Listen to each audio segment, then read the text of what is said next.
இயேசு உங்களை நேசிக்கிறார். பிரியமானவர்களை, இந்த நாளில் ஆண்டவர் நம்மளோடு பேசும்படியாய் வேதத்திலிருந்து ஒரு வசனத்தை கூட வாசித்து நாம் அறிந்து கொள்ளக்கூடிய ஆண்டவர் நம்மளோடு இடைபடக்கூடிய காரியங்களை பார்ப்போம். அது 2 சாமுவேலின் புஸ்தகம் 11வது அதிகாரம் 11வது வசனம். பிரியமானவர்களே, ஆண்டவர் சொல்கிறார், உரியா தாவீதை நோக்கி, பெட்டியும் இஸ்ரவேலும் யூதாவும் கூடாரங்களிலே தங்கி என் ஆண்டவனாகிய யோபும் என் ஆண்டவரின் சேவகரும் வெளியிலே பாளையம் இருக்கையில் நான் புசிக்கிறதற்கும் குடிக்கிறதற்கும் என் மனைவியோட சயனிக்கிறதுக்கும் என் வீட்டுக்குள் பிரவேசிப்பேனோ, நான் அப்படி செய்கிறது இல்லை என்று உம்முடைய பேரிலும் உம்முடைய ஆத்மாவின் பேரிலும் ஆணையிட்டு சொல்லுகிறேன் என்றார். பிரியமானவர்களே, அநேக நேரங்களில் நாம் இந்த 2 சாமுவேல் புஸ்தகத்தை தியானித்திருக்கிறோம். தாவீது பாவம் செய்தார். அவர் அந்த ஒரு காரியம் மட்டும்தான் நமக்கு தெரியும். அநேக காரியம் எல்லாரும் பிரசங்கிக்கிறது தாவீதுடைய பாவத்தில் விழுந்தது போனதாகவும், அவர் மீண்டும் தேவ சமூகத்தில் போய் ஆசீர்வாதத்தை மீண்டும் பெற்றுக்கொண்டு தேவ சமூகத்தில் மன்னிப்பு கேட்ட அந்த காரியத்தை நாம் எல்லாம் அறிந்திருக்கிறோம். ஆனால் இதில் மறைக்கப்பட்டிருக்கிற அந்த உரியாவினுடைய விசுவாசத்தை, உரியாவினுடைய உத்தமத்தை நாம் பார்க்கும்படியே ஆண்டவர் விரும்புகிறார். பிரியமானவர்களே, ஒரு கோத்திரம் இருக்கிறது, ஒரு சபை இருக்கிறது, ஒரு தேசம் இருக்கிறது, ஒரு நாடு இருக்கிறது, இல்லை ஒரு ஐக்கியம் இருக்கிறது என்றால் அதில் இருக்கக்கூடிய தலைமைத்துவத்தில் இருக்கக்கூடியவர் எப்படி வேணாலும் இருக்கிறார் அப்படின்றது இல்லை. அவரை வைத்து அதுக்கு கீழே செயல்படக்கூடியவர்களுடைய உத்தமம், ஒரு சபை இருக்குன்னா சபையில் இருக்கக்கூடிய ஒரு விசுவாசியினுடைய உத்தமத்தை கூட வைத்துக் கொள்ளலாமே. ஒரு பட்டணம் இருக்குன்னா பட்டணத்தில் இருக்கக்கூடிய தலைவருக்கு கீழே இருக்கக்கூடிய அந்த ஒரு சில ஆட்களை வைத்துக்கலாம். அவருடைய ஒரு மனிதனுடைய தனிப்பட்ட உத்தமம், அநேக உத்தமர்கள் அதில் இருக்கிறார்கள். ஆனால் உரியா எத்தனை உரியா என்று சொல்லப்படுது. அவன் சாதாரண ஒரு மனுஷன், அவர் போர்ச்சேவன் தான்.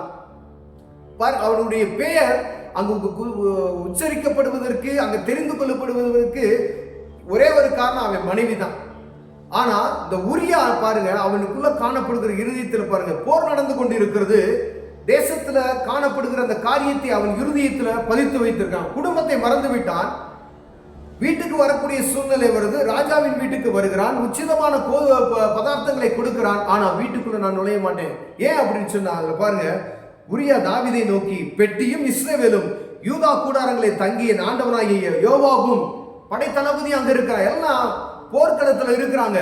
ஆனா நான் போய் வீட்டுக்குள்ள நான் உட்கார முடியுமா அப்படின்னு சொல்லி கேட்கிறேன். எவ்வளவு ஒரு உத்தமமான இருதயம் பார்க்க வேண்டும். பெரிய ஆண்டவர் உங்களோடு என்னோடு பேசிக் கொண்டு இருக்கிறார். ஐயா, தேசம் இப்படியாக இருக்கிறது, சபை இப்படியாக இருக்கிறது, என் ஜனங்கள் இப்படியாக இருக்கிறார்கள்.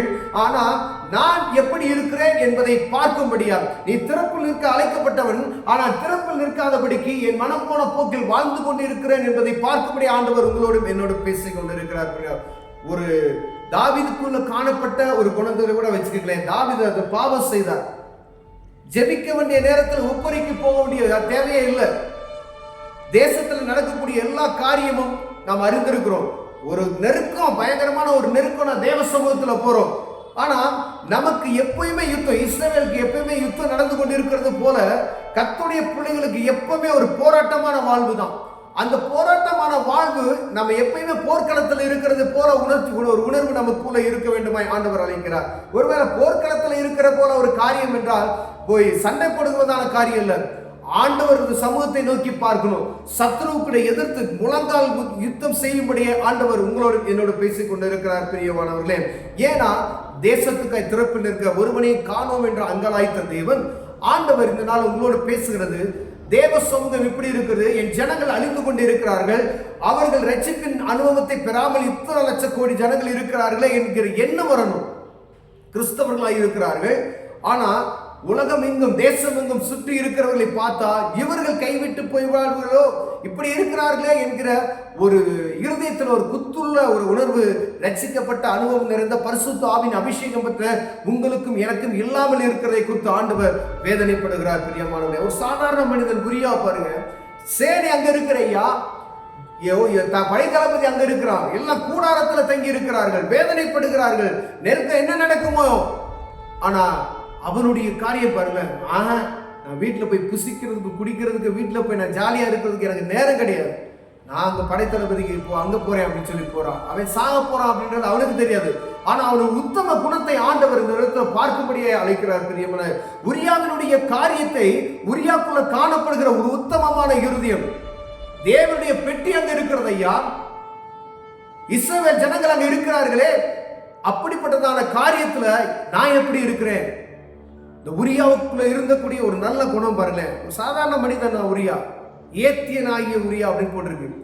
ஆனா அந்த உரியாக்குள்ள காணப்பட்ட ஒரு சிறிய உத்தமமான காரியம் எனக்கும் உங்களுக்குள்ளும் இருக்குமேனால் தேசத்துக்காய் நாம் திறப்பில் நின்று விடுவோம், குடும்பத்திற்காய் நாம் திறப்பில் நின்று விடுவோம், அழிந்து போகிற ஆத்துமாக்களுக்காய் நாம் என்ன செய்வோம்? திறப்பில். ஏன்னா என் ஜனம் அழிந்து கொண்டு இருக்கிறதே, இந்த ரட்சிப்பில்லாதபடி என் ஜனம் தவறான பாதையில் போய் கொண்டு இருக்கிறார்களே, அவர்களுக்காக நான் முழங்கால இருக்கிறேன் என்ற ஒரு பாரம் எனக்குள்ள வரும். பிரியமானவர்களே, ஒருவேளை இந்த உரியாவின் நிமித்தமாய் நீங்கள் ஆண்டவர் உங்களோடு பேசினார்னா, என் ஜனம் இப்படி இருக்குது ஐயா, இஸ்ரவேல் ஜனங்கள் இப்படி இருக்கிறார்களே, அந்த உணர்வு நமக்குள்ள வரணும். ரட்சிக்கப்படாத ஜனங்கள் எவ்வளவோ கிறிஸ்தவர்கள் இருக்கிறாங்க, அவங்கள குறித்து தான் ஒரு பாரம் எனக்குள்ள வரணும். அப்படி இருக்குமே நான் கர்த்தர் உங்களையும் என்னை ஆசீர்வதிப்பார். கண்களை மூடுவோம்.